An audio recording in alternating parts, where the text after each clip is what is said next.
तवर्ग टवर्ग टवर्ग, त ट ट, थ थ थ, द ड ड, धा ढ ढ, न न न, तत् टीका तट्टीका, त ई ट, महत् टीका महट्टीका, त ई ट, उद्डयन उड्डयन, त ड ड, महान डमरू महान डमरू, न ड न। 5 त के संबंध के विशेष नियम। एक त के पश्चात ल हो तो तकाल हो जाता है, तत्लीन तल्लीन, तल ल, उत्लेख उल्लेख। 2 त के पश्चात जज हो तो तकाज हो जाता है, सतजन सज्जन, तज उज्ज्वल उज्ज्वल, तज।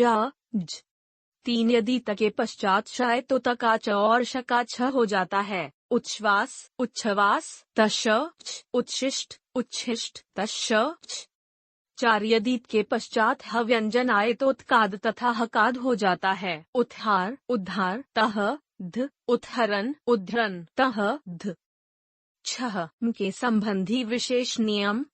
का यदि के पश्चात कोई स्पर्श व्यंजन का से मतक आए तो मका उसी वर्ग का 5वां वर्ण, दा न्याह न न म अनुस्वार में परिवर्तित हो जाता है, जैसे म का दा मक, दा सम कल्प संगकल्प संकल्प, मग दा समगति सघगति संगति, मका न्याह मच न्याह समचय सन्याह चय संचय, म का न मत न समतोष संतोष संतोष, मद न समदेह संदेह संदेह, म का मप म संपूर्ण संपूर्ण संपूर्ण, मभ म संभावना संभावना संभावना।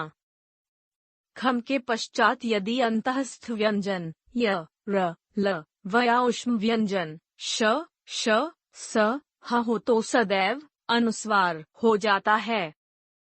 मक अनुस्वार, मय समयोग संयोग, मर संरक्षक संरक्षक, मल संलग्न संलग्न, मव संवाद संवाद, मप्लश संशयंग संशय, मस संसार संसार, मह ह संहार संहार।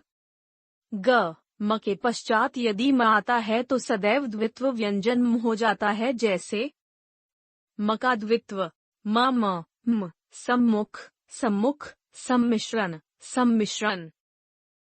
7 छ के संबंधी नियम। यदि स्वर के बाद छ वर्ण हो तो वह छ हो जाता है, जैसे आछ आच्छादन आच्छादन, उछ अनुच्छेद अनुच्छेद, इछ विच्छेद विच्छेद, उछ तरुछाया तरुछाया।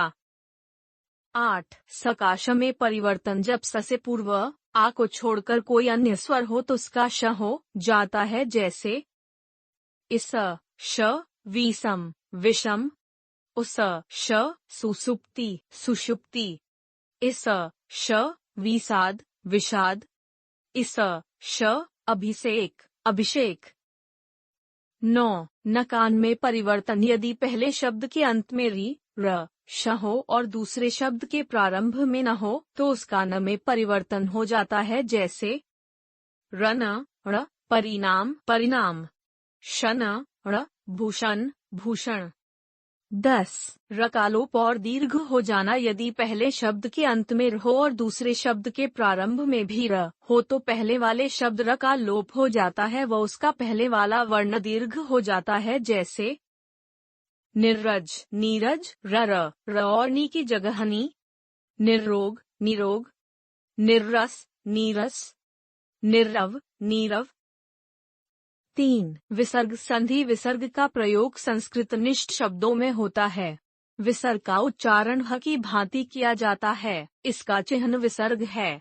जब विसर्ग के बाद स्वर या व्यंजन आने पर विसर्ग के स्थान पर जो परिवर्तन आता है उसे विसर्ग संधि कहते हैं, जैसे यशगान यशोगान, मनहनीत मनोनीत। विसर्ग संधि के नियम। 1 विसर्गाओं में परिवर्तन। यदि विसर्ग से पहले अ हो और उसके बाद भी आ या किसी वर्ग के तीसरे चौथे पांचवें वर्ण अर्थात ग, घ, दा, ज, झ, न्याह, ड, ण, ण, द, ध, न, ब, भ, मया, य, र, ल, व, श में से कोई वर्ण हो तो विसर्ग का लोप हो जाता है, उसके स्थान पर ओ हो जाता है। जैसे विसर्ग ओ यशःभिलाषी, यशोभिलाषी। विसर्ग ओ अधगति, अधोगति। विसर्ग ज ओ सरहज, सरोज। विसर्ग द ओ यशःदा, यशोदा। विसर्ग ध ओ पयःध्र, पयोध्र। विसर्ग न ओ मनहनीत, मनोनीत। विसर्ग ब ओ तपःबल, तपोबल। विसर्ग भ ओ तपःभूमि, तपोभूमि। विसर्ग म ओ तेजःमय, तेजोमय। विसर्ग य ओ मनःयोग, मनोयोग। विसर्ग र ओ मनःरथ, मनोरथ। विसर्ग व ओ वयोवृद्ध, वयोवृद्ध। विसर्ग ह ओ मनहर, मनोहर। 2. विसर्ग कार में परिवर्तन। यदि विसर्ग से पहले आ को छोड़कर कोई दूसरा स्वर हो और उसके बाद वाले शब्द में कोई भी स्वर हो या सिकी वर्ग के तीसरे, चौथे, पांचवें वर्ण अर्थात ग, घ, दा, ज, झ, न्याह, ड, ढ, ण, द, ध, न, ब, भ, म, या, र, ल, व, ह में से कोई वर्ण हो तो विसर्ग कार हो जाता है। जैसे विसर्गा रा, निआशा, निराशा। विसर्ग ध, धर, निधन, निर्धन। विसर्ग ज, रुज, दुजन, दुर्जन। विसर्ग वा, रवा, आशीर्वाद, आशीर्वाद। 3. विसर्ग काश में परिवर्तन। यदि विसर्ग से पहले कोई स्वर हो और उसका मेल च, छ, श से हो तो विसर्ग काश हो जाता है। जैसे विसर्ग च, श, दुचरित्र, दुष्चरित्र। विसर्ग छ, श, नीछल, निश्छल। विसर्ग श, दुशासन, दुःशासन। विसर्ग च, श, हरिचंद्र, हरिश्चंद्र। 4. विसर्ग काश में परिवर्तन। यदि विसर्ग से पहले ई, ड हो और विसर्ग का मेल व, ख, ट, ठ, प, फ से हो तो विसर्ग श में परिवर्तित हो जाता है। जैसे विसर्ग का श, निकलंक, निष्कलंक। विसर्ग का श, निकाम, निष्काम। विसर्ग ट, श, धनुटंकार, धनुष्टंकार। विसर्ग ठ, श, निठुर, निष्ठुर। विसर्ग प, श, दुप्रवृत्ति, दुष्प्रवृत्ति।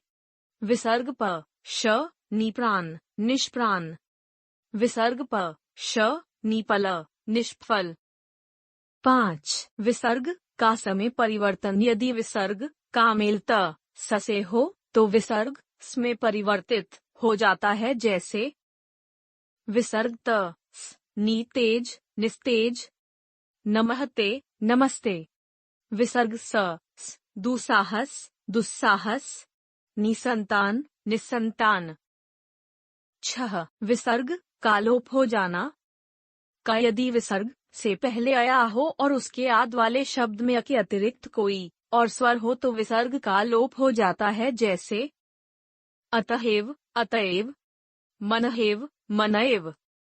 7. विसर्ग का समय परिवर्तन। यदि विसर्ग का मेल से हो तो विसर्ग का लोप हो जाता है। विसर्ग का पहला स्वर दीर्घ हो जाता है। जैसे नी, रोग, निरोग। इह, र, ई।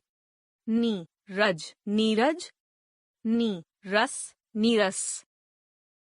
8. विसर्ग में कोई परिवर्तन न होना। यदि विसर्ग से पहले अ हो और विसर्ग का मेल कयाप से हो तो विसर्ग में कोई परिवर्तन नहीं होता है। जैसे प्रातःकाल, प्रातःकाल। अंतःकरण, अंतःकरण। अधपतन, अधपतन। पुनः पुनः, पुनः पुनः। हिंदी की संधियां सब ही, सभी। लोहा, आर, लोहार। कप ही, कभी। गांव, आर, गंवार। आम, चूर, अमचूर। चाचा, एरा, चचेरा। पानी, घाट, पनघट। मामा, एरा, ममेरा। हमने सीखा। संधि का शाब्दिक अर्थ है मेल। दो निकटवर्ती वर्णों के परस्पर मेल से जो विकार या परिवर्तन होता है उसे संधि कहते हैं। विच्छेद का शाब्दिक अर्थ है अलग करना। संधियुक्त शब्दों को अलग करने की विधि को संधि विच्छेद कहते हैं। संधि के 3 भेद हैं। 1. स्वर संधि, 2. व्यंजन संधि, 3. विसर्ग संधि।